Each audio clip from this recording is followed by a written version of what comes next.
One of the biggest selling points to Starfield is its sheer size. This opens the door for a lot of exploration, more than what you could expect from any other game. And today, we're gonna show how deep this really goes. So just for some background, there will be over 1,000 planets within Starfield, and the way in which this is achieved is through procedural generation.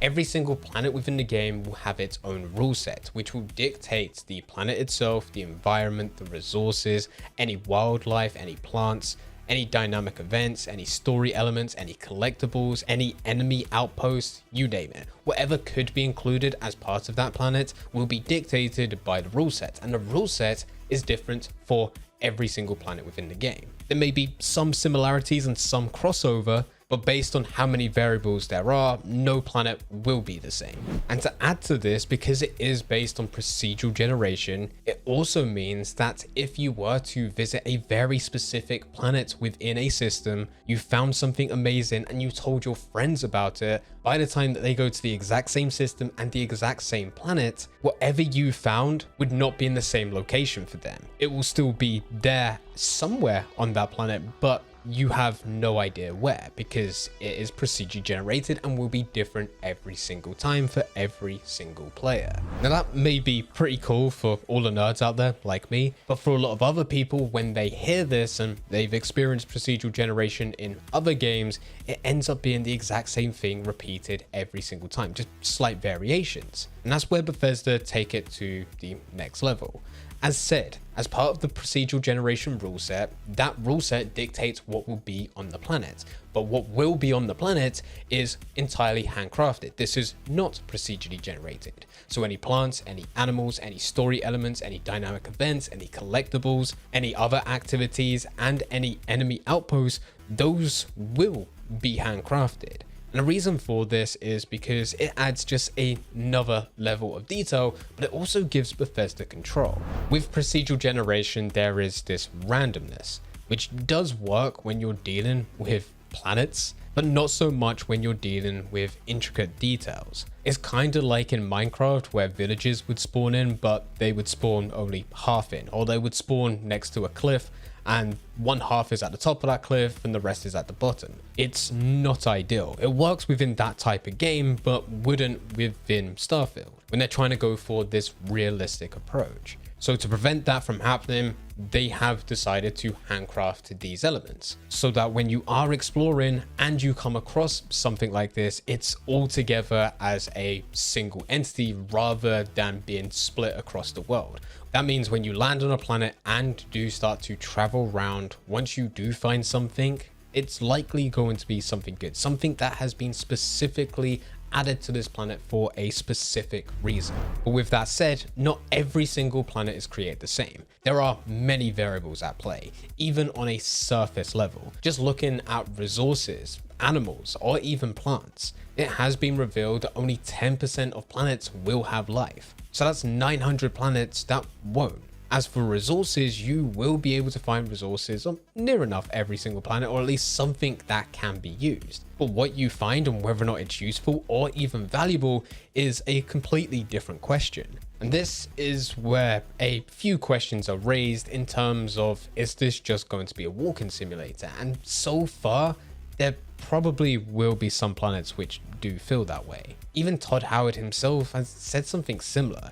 In various interviews, he's talked about how you would be able to travel a planet, and as you're walking around, you'll be able to see a spaceship in the distance as it flies off or flies into the atmosphere and does something. He then goes on to say that there's nothing you can do about it, you can't interact with it, there's nothing for you to actually do as part of an activity, there's no conflict, it's just something that you can see. For quite a few people, they heard this and they were immediately alarmed, whereas other people, they've defended it.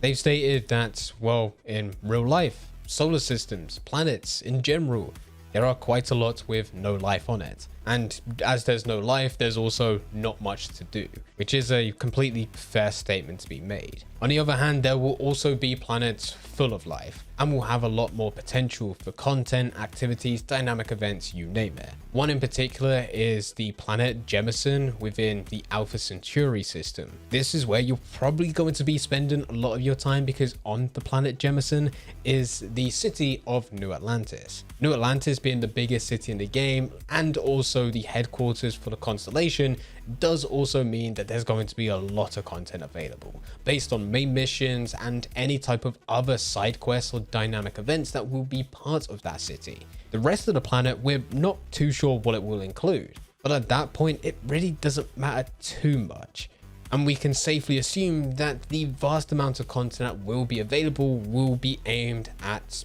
New Atlantis. There are also other planets which are interesting, such as Aquila. This is located within the Cheyenne system, and based on what has been revealed, Aquila will also be home to Aquila City, which certainly looks like an interesting place to go. But what's also even more interesting is around this city are these very high walls, and the reason that there are these extremely high walls is to prevent what's out there from getting in. Outside is an animal known as an ashtar, which is a deadly predator species which has been described of a mix between a wolf and a velociraptor, which is certainly a very deadly combination. And this planet is supposed to be filled with them, so the second that you leave these walls, you will likely come up to an ashtar. For the planets that don't have life, some of the big interests will be the dynamic events, the side quests, collectibles, and also any type of loot. From what has been revealed so far, the good loot mainly is in connection with another faction, an enemy outpost, some type of conflict. How you handle this conflict is entirely up to you. Of course, you can go in full guns blazing, take out absolutely everyone, make it room by room, eventually finding crates which will give you weapons or any other type of item. You could go more stealthy, still try and take out every single enemy that's there, but without alerting everyone at once. There's also options for you to go through vents and find various other ways in order for you to infiltrate an enemy outpost or whatever it is that may be there. And once you do finally come across these crates, the items are broken down into various qualities. Grey being your basic weapons, blue being rare weapons, and yellow being legendary weapons. As for loot in general, it is about equipping your characters so that they could be the best that they could possibly be, whilst also collecting resources, which goes into the exact same thing for you to craft goods, to make your character better, to make outposts better, to make your ship better, or to just survive. The way that I'm seeing Starfield right now, and this is just based on my own personal opinion, you're welcome to leave your thoughts in the comment section down below, but based on what's been said, I'm seeing 3 different tiers to planets. You have the top tier, which is going to be the planets filled with life. This is like Jemison and the city of New Atlantis. There's going to be so much content available, and that planet, based on it having humans, is also likely to have a lot of resources, a lot of wildlife, a lot of plants, you name it, everything. The tier 2 is a step down to this. Maybe it's still a planet which could contain life, but it hasn't got these massive cities. It may have a few settlements dotted around, there may be a few enemy outposts. That does mean that people are traveling to this planet to provide activities, side quests, collectibles, you name it, that will be included, but it's just not going to be as much content.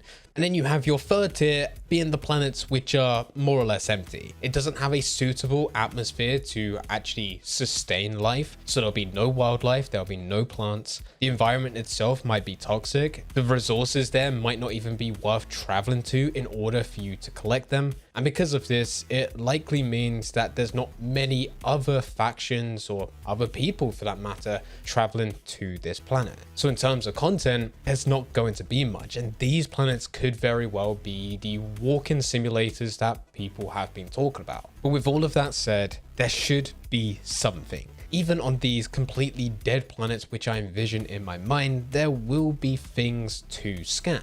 And that's the whole premise for this game. For you to be able to travel to various different planets, explore, scan what is around you, collect data, sell that data to get credits so that you can reinvest those credits into yourself as well as your ship so that you could travel to more planets to do the same thing again. That is the gameplay loop that has been described. That third tier of planets where there won't be much for you to actually find of course, is going to be a planet where you're not able to scan as much, providing you with less data and ultimately less credits. But on the other side of this, planets which do contain a lot more life will contain more activities, more things for you to scan, which will give more credits and push you forward even quicker. Personally, I wish with those planets which don't contain anything would actually have something. I know it's the unrealistic idea considering people refer to this as being real life, and other planets in our solar system, there hasn't been much to actually find. Certainly not life, not as what we know about. But despite my complaints on this, the one positive is that Bethesda will be supporting modders, and hopefully there'll be quite a few mods available which will provide a bit extra content for those planets which don't currently have anything. And with that in mind, we have already got another video on this channel which talks about what type of mods we could potentially see within the future. So if you're interested, click that video now on screen and I'll be over there to guide you through absolutely everything that we could possibly see at some point. I hope you enjoy.